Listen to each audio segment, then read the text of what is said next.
from the very beginning, from the first garment made by Izumi, it's always been about the quality of the materials and the quality of the garment. Often it starts with trying to solve a problem. You know, what's wrong with what we have? It's just like in any battle. You know, you start to find what are the chinks in the armor, and you have to try and improve that. Andy Hampson had gotten me into modern fabric technology because we were searching for something other than wool jerseys and plastic rain capes to survive Europe. Turning into a pretty solid climber on the amateur level in these top international races, I could see I really need to be comfortable, and it probably will rain, and I, need to tear it up on the last climb. So then seeing Pearl Izumi coming from Japanese sources here in America, and knowing something about how Lycra is made, it was phenomenally good. We were always looking for advantages in ways that were appropriate, I guess you could say. The old school in Europe was very much old school. To be able to wear high-tech fabric that worked was really something. Izumi was one of the first companies to make shorts that were multi-paneled nylon spandex type pieces. Next evolution became what would be called the moisture transfer fabrics. There's a comfort level which we've all now come to sort of expect from our garments, but you have to go back and realize that was not the case at all.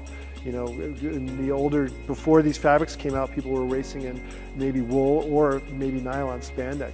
And then around the late 90s, we developed multi-density foam pads, where you're taking different densities of foam, shaping them, and then compressing them to form a three-dimensional shape.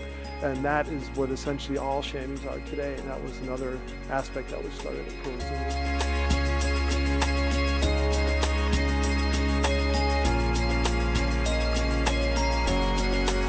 So what's really exciting is that we have all the resources here to really take a project from start to finish and to tune it along the way. So you see things behind me like our prototype area in the speed shop. It allows us to take a concept, we actually make a writable sample. From there, you can take it into something like the fit room, do a fit on a fit model, make adjustments to it, take it back to the prototype area, make adjustments there, and then you'll actually have something that you can apply art to. We can do that all in-house. We can check it out, print it out on the sublimation printer. We can actually make a real living, breathing time trial suit or anything that we want to that looks exactly like a full finished product, all right here in-house, and we can do it in about a day.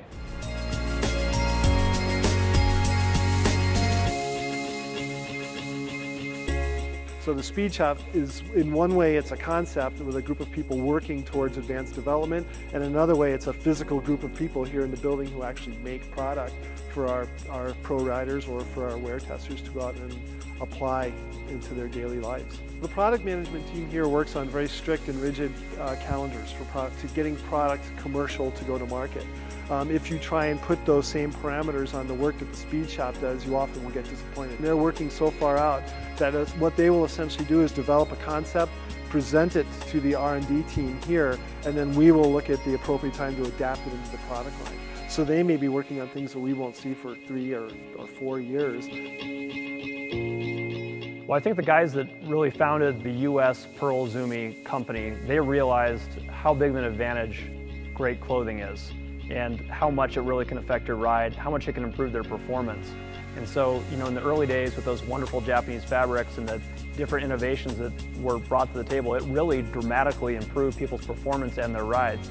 And today with the speed shop, we're able to do a lot of those same kinds of things. Ask the questions, develop the new materials and the new fits and things like that that aren't driven by a timeline and a schedule, but really about what is the right thing to do. We figure that out, then we can take that information, we can apply it to our product line. The speed sleeve is a great example of it. It's a unique construction that was patented by Pearl Izumi, which provides a much more aerodynamic flow over the body and a contoured fit to the jersey. That's a really, really good example. People think about innovative product and they think about pushing the boundaries with pro athletes, making more aero jerseys or things that are going to help people win races. And the reality is that lots of people ride bikes for lots of other reasons. And so our product managers here, innovation to them is really thinking about how can they creatively solve a problem that a rider is going to have, or how can I make that rider's ride better. I really think it's important that people know that, yeah, we want to innovate and make the really best. We do make some of the best high-end clothing you can get. But I also think that it's really important that we take those learnings and are able to bring them down to the real world for the bulk of the cyclists too.